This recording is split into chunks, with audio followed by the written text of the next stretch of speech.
JJ, the CPA here. Hope you're doing well. Just cruising into a little stop right here in a parking lot. It'll be safe driving. I won't be looking at the screen, just holding it right here. Got a couple of quick updates for you. Well, if you watch JJ the CPA, you know that quick isn't always quick, but it's thorough. JJ, America's CPA, is here to help save the entrepreneurial spirit, one business at a time. So what's going on today, Wednesday, August 26th, in the world of my clients, which would be you? You're right, I did just look in the screen, but I'm cruising up to another stop. No cars in front of me. You gotta remember, I live in Oklahoma. Over here in the lane that's coming this way is a horse-drawn carriage. So what's going on with my clients right now is the third quarter tax estimates, potentially, not many, the extensions on the business returns, cruising into mid-October for the individual extensions, and PPP forgiveness, waiting on stimulus, determining if they're going to be able to maybe qualify. So with my clients, the reason I'm telling you that is that books are caught up. Clients have their financials in order month by month back to January 2019. The reason that that's key is that if PPP 2.0 comes out and has some qualifiers on it, it most likely will be to show that you did financially hurt from COVID, as well as then wages being taken care of. So if we're in the end of August, everybody should have already taken care of their second quarter payroll report, so that should almost go without saying. But I was talking with a client today, and they said, okay, I've got everything ready to go. I'm at a stoplight. What else should I be doing? I was like, well, you know what? Your payroll reports are done. Let's gather them up. And in terms of for 2020, because of course we have them for 2019. So what are those? Well, it's first and second quarter Form 941s. So you might get those, get them in the book, so to speak. There might be something to justify that you still have payroll, since we're going to be scooting into August, scooting into September here pretty quick. Might need to be some proof that you've got employees this year and have been paying employees. So I don't know what you would need to print out to have ready, but you might have access to it. I know with this client that I was talking about, I was like, well, with each quarter, first and second quarter, the information that goes along with the quarterly Form 941 is just, well, who were the employees for the quarter? What was their compensation for the quarter? Probably don't really need anything above that, but just knowing the employees quarter by quarter. And then, of course, we're in third quarter. So having it ready to go or access. And I think what's key here is that, did you just hear everything that's getting ready to go on in the tax world? Deadlines, extension deadlines for business, personal, third quarter estimated tax payments, PPP forgiveness. So when do you want to contact your person, your tax pro, your EA, your CPA, your bookkeeper? When do you need them to get on their horse and pull together information in anticipation of PPP 2.0 for small business owners? Well, why not ask them now? Why not be getting in front of it now? So I was talking with somebody yesterday, an attorney, and I was really commending their EA, their enrolled agent, which is someone who is enrolled before the IRS to represent taxpayers before the IRS. They have to pass a rigorous exam before the IRS and get continuing ed. And I have a lot of respect for enrolled agents for as hard as they work to not only achieve that designation, but then to maintain it. Nonetheless, I was praising that individual's, I was an attorney, that individual's EA, Brian, you know who you are, and he was indicating that even in the midst of all that, his EA just jumped right on what he needed. But what was key is, and what is smart about the attorney, is that the attorney had him doing his books. The attorney was having him do the books regularly. The attorney had an EA that was keeping up with them and had the information available to make sure that they were taking steps to have everything updated. And so with PPP 1.0, then you're in a set of circumstances, meaning this attorney, that I think he said it was like within 24 hours, maybe 48 hours, that EA was able to get him what he needed, which was P&L information. He hadn't had the tax return done. That was a lot of people that didn't have tax returns done when this all went down in March. But the information that he got was right away. I want you to just hear this. There's going to be a quadruple, multi-directional amount of work and effort. I don't even want to use the word storm, because we know that that's a real, for real, there's a storm going on, to say the least, hurricane. So God bless all those that are in that path, and hopefully you are clear of it. But nonetheless, tax deadline for corporate, tax deadline for individual, third quarter estimated tax payments. That is all within 60 days. Okay? PPP forgiveness within the next 60 days. There's a lot going on, and when you have someone helping you with your taxes, when they hit the September and the October deadlines, there are no more extensions. It's actually more stressful. You can't extend it. And typically, I just don't have a lot of them. I mean, I was going through with my staff today the number of extensions, number of businesses I have left, and literally all the businesses that I have left to file, thinking through my head, every single one of them, they're basically done. We're waiting on a third party. There's nothing that I'm waiting on the client for other than they are waiting on a third party. But most tax practices aren't as lucky as me, in the sense of I've been downsizing. I've been getting rid of the clients that are probably the normal client that has to have their stuff done in September, which is just, it's a mess. It has to get caught up. Point is, the extended deadlines are massively more stressful. Not only that there's no extension, but the fact of the matter is that typically the client that hasn't been getting their stuff pulled together, that you're now having to pull together and prepare in September and October all the way for 2019, it's more cumbersome. It's more time. Not to mention third quarter estimated tax payments. Not to mention that the July 15th was really the April deadline. We, as tax preparers, have had less time between the deadline and the extended deadline. Usually when April 15th rolls around, guess what? We got another 6 months until the next deadline rolls around for the individuals. Okay, July 15th rolled around,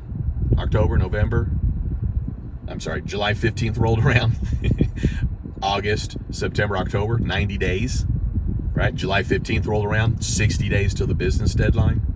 First and second quarter estimates were due July 15th, 60 days until third quarter's due, not to mention sliding into year-end tax planning. Where are you going to be in 15 days financially, 30 days financially, most likely when Congress finally decides what they're going to put together as a stimulus package that then the president will sign and is put out there for you? We're going to be in the thick of it, So if you're watching these other videos, you know that I've said what I just told you. Get your financials in order all the way back to January 19th. Don't just say you're going to do it. Do it. Okay, and I visited with somebody else yesterday, and like, well, I have to get caught up. And I said, at least pull your bank statements, January 2019 through now. Have your bank statements ready to go. Your business bank statements. At least go through and identify. If you've done nothing, identify what the income is during those months, which is pretty easy. If it's a business account, whatever got deposited, that should be your income. What you're scraping out of that is, well, is it money that you got from a loan? Because that's not income. Is it money that you put in? That's not income. Because based on what we know, it's based on gross income. Know it. Have the payroll ready to go, as in have the documents and have the files. Get with your professionals now. And I don't just mean, hey, do you have that for me? Yes. I mean as in, hey, go ahead and get me a copy of that. Where can I get a copy of that? And I'll tell you this, if you let your tax professional know that is helping with you with this, or your bookkeeper or whoever it is, say, hey, I wanted to kind of get ahead of the curve. I know that you've got some deadlines coming up. I know that we may need some of this information. What are your thoughts on me being able to get it now? I'd like to get a copy of it now. You're going to be at the top of the list of who they will help now when push comes to shove. I'm sure they'll try and help everyone they can, but the person that came and got 90% of what they needed now and just needed another 10% later, it's going to be a lot easier to take care of that person. So already with my clients, you know what we started doing today? We work with a number of payroll companies, one in particular, Alliant, and we're just now, for all those clients, we're just pulling down the payroll reports. We're just getting them all ready.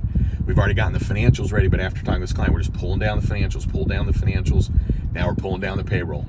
Form 941 for first and second quarter 2020.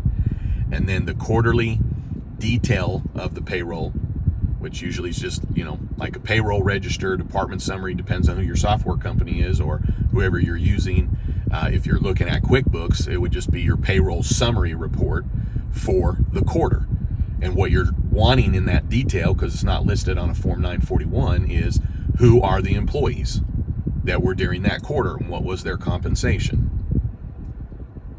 Because I do think there's going to be a qualifier based on income, but I do think there's going to be a qualifier on, like, well, do you have wages now?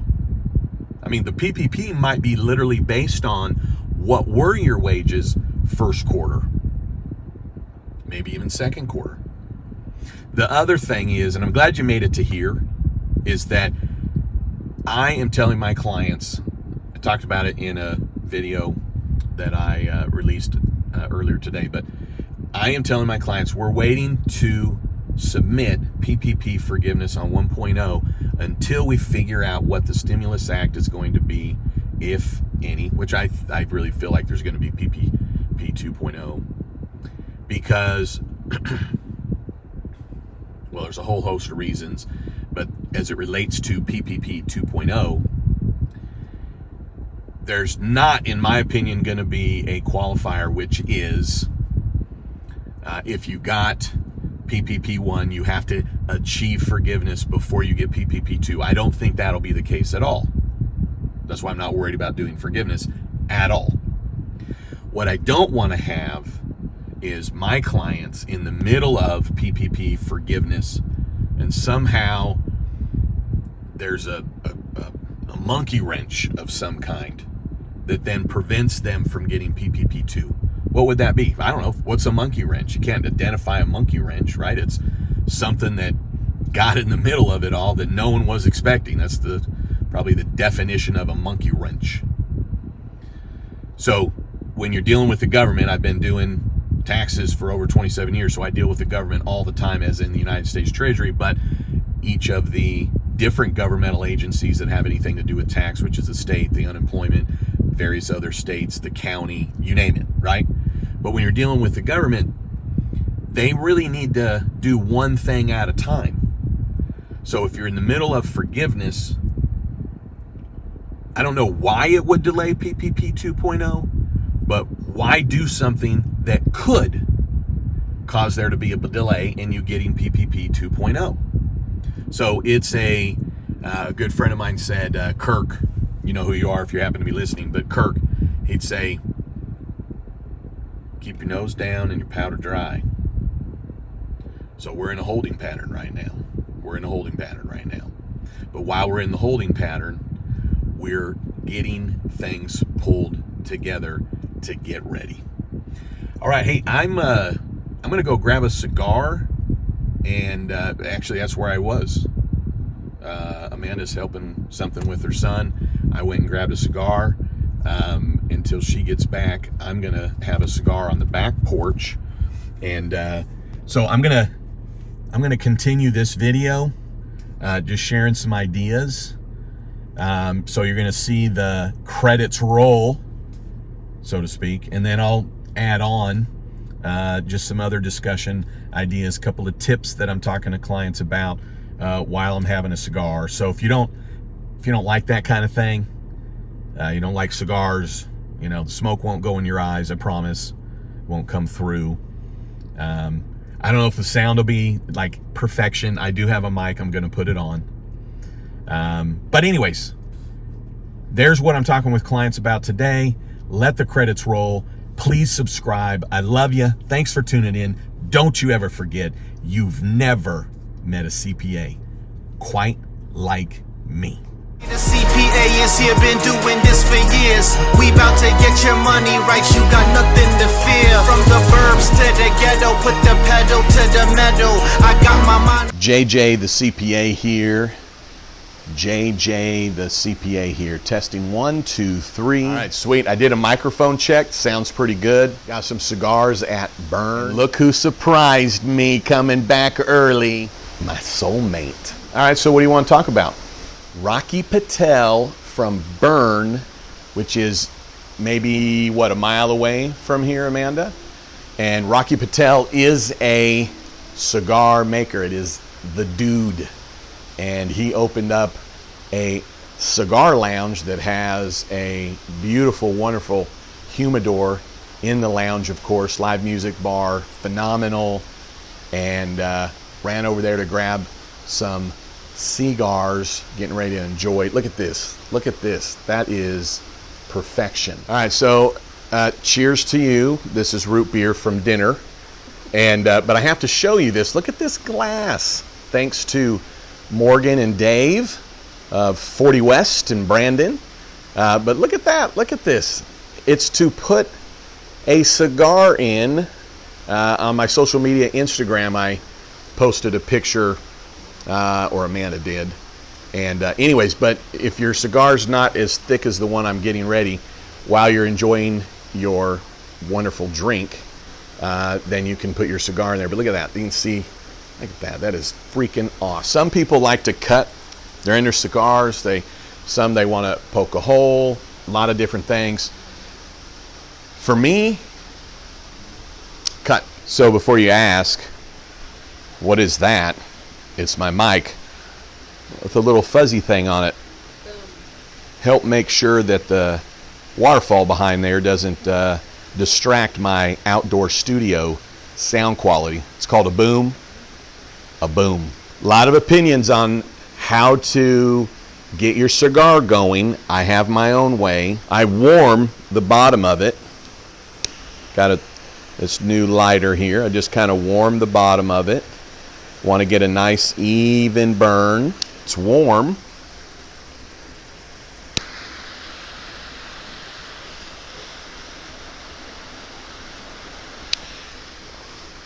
Turn it a little bit, get the even burn.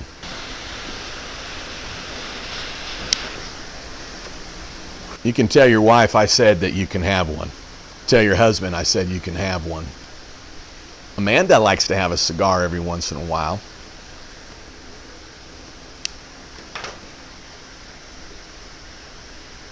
Tell them live or right now. Laura is 7 miles shy of being a Category 5 hurricane.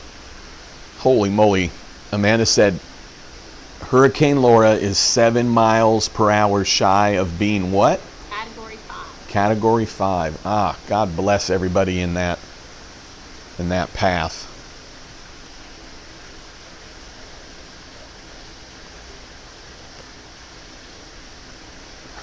So what do you want to talk about?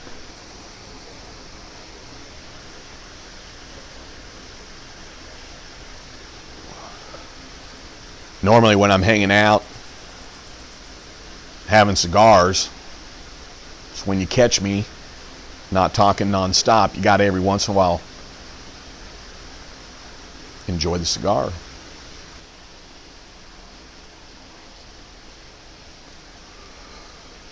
So what's JJ the CPA invested in? Well, I'm not any expert. Got to rely on other experts. I'll tell you what I don't like.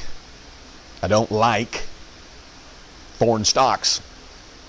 Now, it doesn't mean that you can't make money in the foreign stocks. I just don't like foreign stocks. You know why I don't like foreign stocks? I don't know anything about it. That's why I don't like foreign stocks. Do I have a little foreign stocks in my portfolio? I do not. Now, should you? Probably.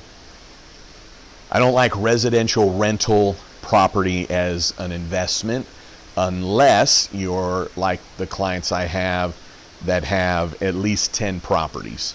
The reason for that is that if you have 5 or less, it's just a pain in the rear.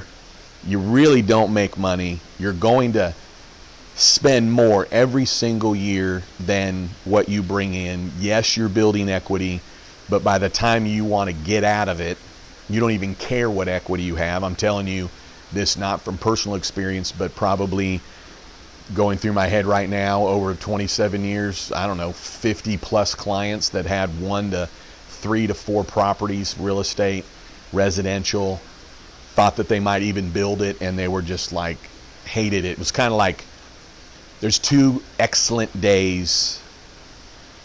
What is the 2 best days when you own a boat, right? The day you bought it and the day you sold it. So residential rental, if you're going to own a lot of them, then you can see appreciation overall. You can start see economies of scale. Probably it makes sense to hire a management company. I've got a client that has, well over 50 properties, so he's got his own management company, but they do it full time, or they're getting into that business to get out of something else, or they have the funds. So for those that I've seen that are looking at it as a supplement to retirement and they're in it for the long haul, they still get out of it. But not saying you shouldn't. I'm just saying I'm not a fan of it for the pain in the derriere factor. And really, when you think about flipping houses, I've had a couple of clients that have been successful with that, but they've bought houses like for 10 grand, half burnt, paid off 15,000 in taxes, fixed it up, and had an appraised value of 150 grand. So they bought, that diamond in the rough. So for people that flip houses, when I'm asked, if you can buy a house for, half what the values are in the area, and you're going to put in 25%, and you're going to look at a 25% margin after commission of profit, then it probably makes sense. So if you're buying a property for 85 to 100,000, you're going to put in 25, 35,000 into it, and all the comps, the comparables in the area are going for about 200 plus, well, then you're going to make some money. But the thing is that you want to be able to flip that thing within 6 months. So if you don't have the means, the time, the effort, the team to flip, and when I say flip as in from buy to sell within 6 months, 180 days, that is not a lot of time, then you really most likely won't get out of it what you think. Now, are there those that, I have clients that it's a firefighter, and they flip 1 house a year, it's beautiful for them, right? But they have the time, the effort, a team. What I do like is commercial real estate, but that is owner-occupied. So where are you going to find that? Well, you're the owner that's occupying is where you can start. So if you are the sole occupant of your property, or at least half, and what you normally would pay in rent is going to cover your mortgage payment, then it's kind of a no-brainer to be an owner-occupant of your own property. The safest is, of course, being the sole occupant. Many will get into a property and will want to rent it out. And like I said, if you're at least renting 50%, you're probably always going to run at least even and safe. So I own property, the one that I'm in, and I am the only occupant of that. If you're buying commercial property, I've got one client that's just a genius and has a real estate agent or real estate professional that just finds these deals. They're just like, how does he come up with these? But anyways, strip centers only if you have 5-10 year leases that are with national chains. If you got a strip center and you're going to rent it out to local businesses that have one, maybe it's their second location, can run a lot of risk. If you take a look around right now, those strip centers are the ones that are struggling, that have the local businesses in them.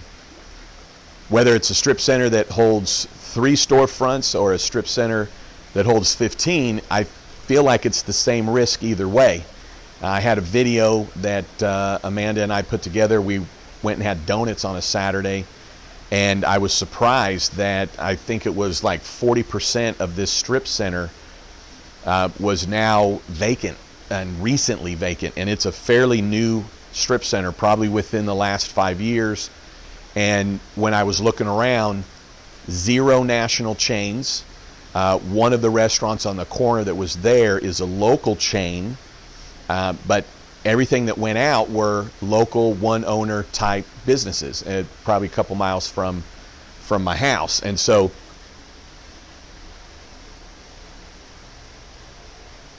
whether you're a strip center that's got 3, I mean, if one person's unable to continue, you're a third underwater. If you got a big one and you think that that makes it safer, well, not necessarily. The statistics kind of run the same. So commercial real estate that houses professionals, doctors and attorneys, those professions that aren't necessarily going to be hit the same like we saw. Attorneys, for instance, can do a lot by Zoom. Doctors, maybe not as much more than they were, but they're essential, right? So that's probably why you see a lot of doctors and attorneys and professionals, architects, consultants, CPAs, that buy their own real estate. They're the owner occupant of it. They're building up their own equity. If you're a small business owner and you're in your first 5 years, it'd be the worst time, in my opinion, to buy your own real estate. I don't care how great a deal you think it is. You don't know if you're actually going to be in business. So you have to make a decision. Are you going to be in business doing the business that you just started, or are you going to be in the business of being a commercial real estate owner? You can't really do both. They're 2 separate businesses. And anytime I've had someone come to me and say that, a year in, 2 years in, 3 years in, it always starts like this. They always say,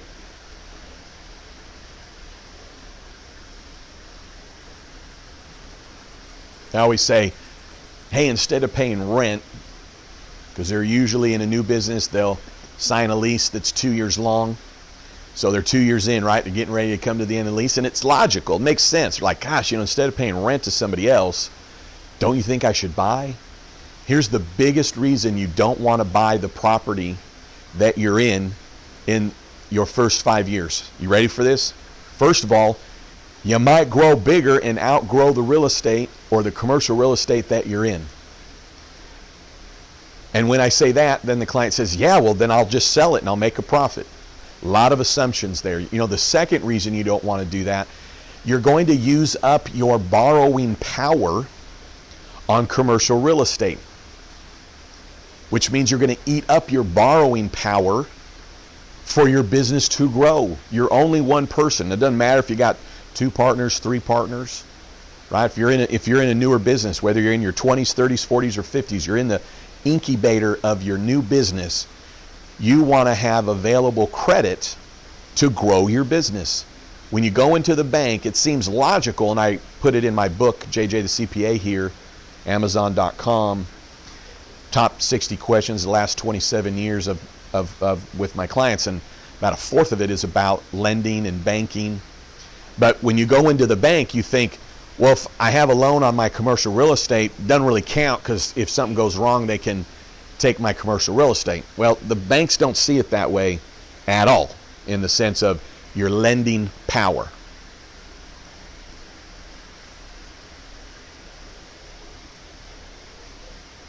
See, when you go and buy real estate and you're the owner occupant, where's the cash flow going to have to come from to actually make the mortgage payment on the property that you're occupying, you and or your business? So when you go into the bank to say, hey, I want to buy the property that I'm in, or I want to buy a property and I want to owner occupant it, yeah, the banks like that because, well, they know there's going to be a tenant. But on the other side of that coin, the banks also know, okay, well, this business that we're going to lend to that's buying this property also needs to make money to actually net to pay the mortgage. So it is absolutely pretty well eating up your available credit or your lending power, just the same as if you went to the bank and said, hey, I need to get a line of credit. Now, banks do like having it secured by real estate. Yes. Might give you a little better rate. Yes. But what you're talking about here is when your business is growing in your first 5 years,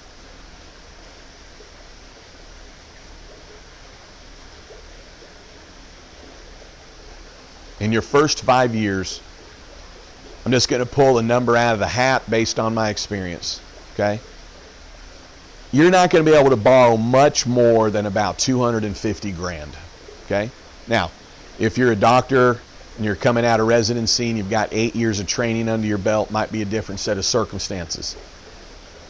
But that's really going to be the amount that you're going to be able to borrow, rule of thumb. So, you go buy a building, you've eaten up that borrowing power, okay? So, what do you want to do in the first 5 years of your business? You want to grow it. How are you going to grow it? Typically from leveraging credit. So, two things are happening in your first 5 years. You're growing, so you don't even know if really that's the right commercial real estate for you. You don't know if it's the right location. You don't know if it's the right amount of space. You don't even know if technically you're going to stay in business, right? Most businesses don't even make it past 2 years until you've been in business 5 years. In my opinion, and most banks, when you really would talk with the underwriters, that's when they would really go, okay, this is an established business. 5 years. First 2 years, you're learning. You're still in diapers. You're 3, 4, you're basically getting ahead of things, and you're learning efficiencies, and you're growing, and you're going 200 miles an hour while changing tires, right? You got a lot going on. By the time you hit about the 5th year, you kind of got some things figured out. You got cash flow figured out. You figured out what you're good at, what you're not good at in terms of the type of business you have. And even at 5 years, it probably is not the time to buy the real estate that you are going to have your business in. Because at 5 years, if you're a service provider, you might go, well, maybe it's time to partner up. Maybe it's time to sell. Maybe it's time to go into a different location. Why do people then look at it in 5-year increments? Well, because most leases, you start a new business, you have a 2-year lease with a 3-year option. So now we're at 5 years.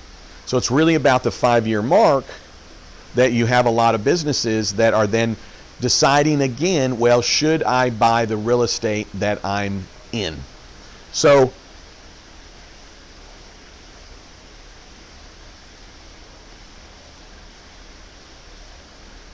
for me, if you are in the type of business that you've landlocked yourself, so what would be a business like that? A dentist, right? Dentist has built a reputation in that radius of clientele for the most part. So really for them to continue to be as successful as they are, they really need to stay in that radius. So maybe a dentist at year 5 could start looking at should they buy property and or build, depending on the area and the market and the costs and all that good stuff. But guess what? At year 5, because I work with a lot of dentists, still in debt, still have student loans if they're a newer dentist.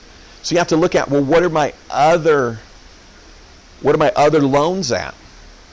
And do I want to add to that, or do I want to continue to pay off loans? Do I want to get to a more debt-free standpoint?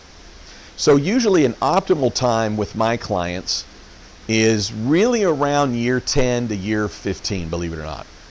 You get to year 10, you're out of student loans, you're out of your startup debt most likely, you've probably hit a hiccup or two, you've made it through that, your cash flow is very even, you've been putting money aside for retirement and education, and you have savings. See, if you get into a real estate, commercial property, even owner occupied, too soon, you're gonna eat up your own extra money. And I understand that you may feel like, well, that is my retirement. Okay? Well, I know I told you I don't like foreign stock, but I think being in the stock market's smart. Yes, having commercial real estate is smart, but once you hit about the 10-year, the 15-year mark, you're hitting on all cylinders. You really know this is what you're going to do. You really know this is going to be your business, and most likely what you're going to do to ride it out for the long haul, because at 10 years you're just now hitting the long haul. But you want to be in a very stable, well-rounded financial position when you then buy the commercial real estate that you are in. And you want to make sure, though, that you're not still on the rise. That's why at 10 years, a lot of businesses are still on the rise. May not even make sense to have one location. Might be better to have two. Might be time to franchise. You know, many national chains don't own the real estate. Okay? I can name a few, but it's because of client relationships that I know this, and so I don't know if it's common knowledge, probably is. But I know of many national chains, particularly from this client that rents to national chains, that will not buy the real estate that they're in. National chains. And part of it is in case they got a hit and run, or it's not a great location. I digress just to say, really at about year 15, you've hit on all cylinders. You really know, are we going this direction or that direction? But I'll tell you this right now.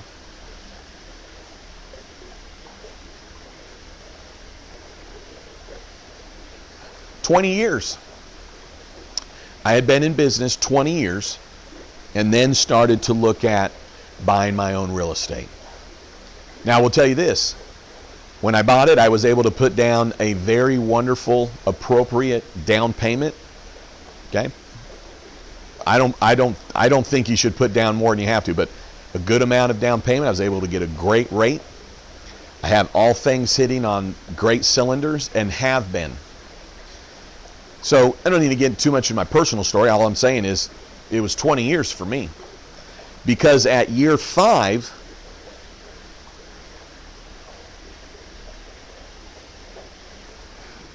I partnered up for 1 year with who I'd consider one of my best friends, but we partnered up for 1 year, decided, yeah, this ain't really working for either one of us. But at year 5, we were going in a upward direction. Year 5 to year 10, growing. I had an office in Oklahoma City, in Edmond, 2 rural cities, Norman and Walters, and then Tulsa. I had 5 offices, a plethora of staff between part-time and full-time in 3 of those locations. 2 were more satellite that we went to typically once a week. Boom! I mean, growing, leaps and bounds. Here we go. Year 10, life happens. Had some health issues, had to die. I had to downsize, tremendous. Closed all the offices down slowly. It all worked great for everybody involved because it helped other people start their businesses. So I plateaued for a little bit on purpose. It was wonderful. It was a great time. Didn't bring on any clients for probably 3 years, just downsizing. And one of the key employees that was with me at the time was my key person. And right around year 13 of my practice, we decided, you know what, we're going to go and hit it. So we did, and grew and grew and grew and grew and grew, and it was gangbusters, took over a whole building, still renting. And at year 20, it's like, man, what do I really want to do riding into my retirement? What do I want to do the next 20 years? So you probably, if you've been listening to my videos, you know that I've been purposely downsizing the last 3 years to the perfect spot where I am now, which coincidentally is where I started out, which is a handful of client, Jerry Maguire style of a practice. What does that mean?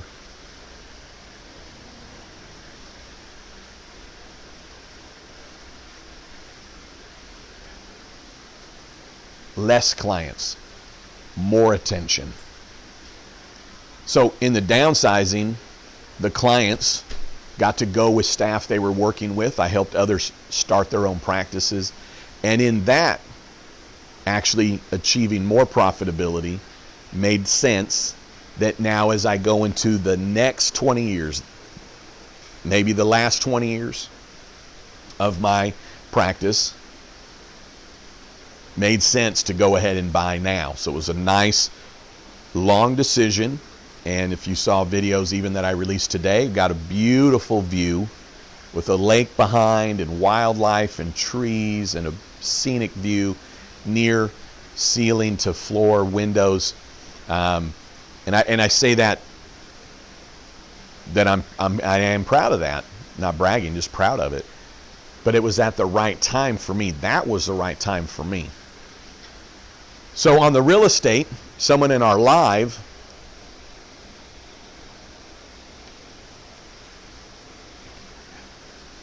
asked me about it. So that's what I figured, you know what are we going to talk about? Let's talk about some real estate.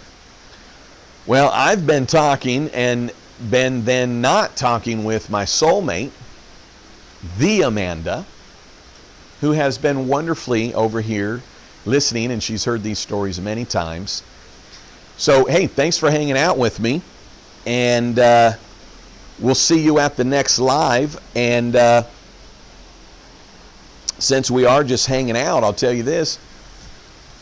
We are days away from putting out there on social media my second book, Cracking the CPA Code. And just as a special treat for you that you made it all the way to here, okay, as a special treat to you. So today's Wednesday, it's Wednesday night, the 26th. So Saturday, we're going to let everybody know that book is on the market and for sale, and we're going to have a lead up to a launch, virtual party, book launch, live Friday, September 4th. But check this out. We'll be announcing on September 4th, but we're going to have then from that Friday, September 4th to September 11th, a contest on each social medium, Facebook, Instagram, LinkedIn, Twitter, as well as on Amazon buying the book, and also different ways to get into overall contest to give away a grand prize of $1,000 on September 11th. We're not going to tell anybody about that until September 4th during the live. I'm not going to tell anybody about the contests, which is have the book, take a picture with it, leave a review, buy it, send us a video, do a post. We're going to have posts that you can share, like, and comment on.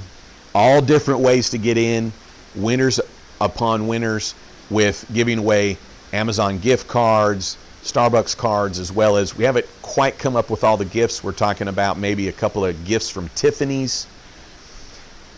But here's the real secret. Here's the real secret. And this is why we're having a cigar.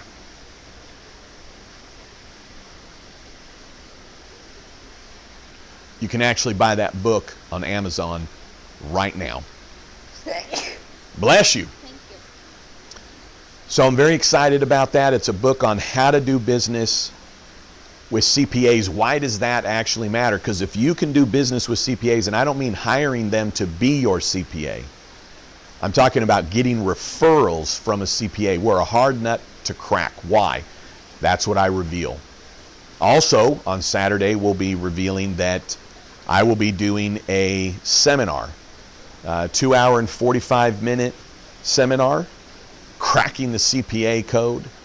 And I will be in that seminar providing those with a workbook. What is this all about? It's how to get referrals, how to get a CPA to refer to you, because if you can get a CPA to refer to you, you can get anybody to refer to you.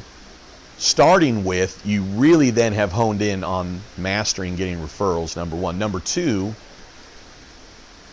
if you're trusted by a CPA and you're receiving referrals from a CPA, it's going to send a message to everyone that you're doing business with that you are trustworthy. It is no easy task. There really is a combination to it. There really is a code, cracking the CPA code. And you know why there's a code? Because the American Institute of CPAs puts out a code on everything, a code of professional ethics for starters. So by knowing the code that every CPA has to live by, and why the CPA approaches the business the way they do, et cetera, et cetera, et cetera. 300-page book. Amanda edited it twice through. Amanda thought, oh, it's going to be kind of a technical book. Thought she was doing her soulmate a favor, and came to me several times while reading it, editing it, saying that she was really enjoying it, was really excited about it. So I really appreciate that. So thanks for sticking all the way to here. I love you. If you made it to here, you know you're a subscriber. Thank you so much for all the support. Really, really love you. And you just make it all worth it, and all the hard work and being in front of the camera. It's almost 9:30 my time here in Oklahoma. But I feel like we've been able to have a conversation over a cigar. Look at that. What a great cigar. Didn't even flick. Didn't even ash. All right. Hey, thanks for tuning in. And if you made it to here and you're not a subscriber, wow, really love you. But click it and subscribe. All right. You know I can't end it without saying you've never met a CPA quite like me. All right. Hey, thanks for hanging out, and have a cigar with me.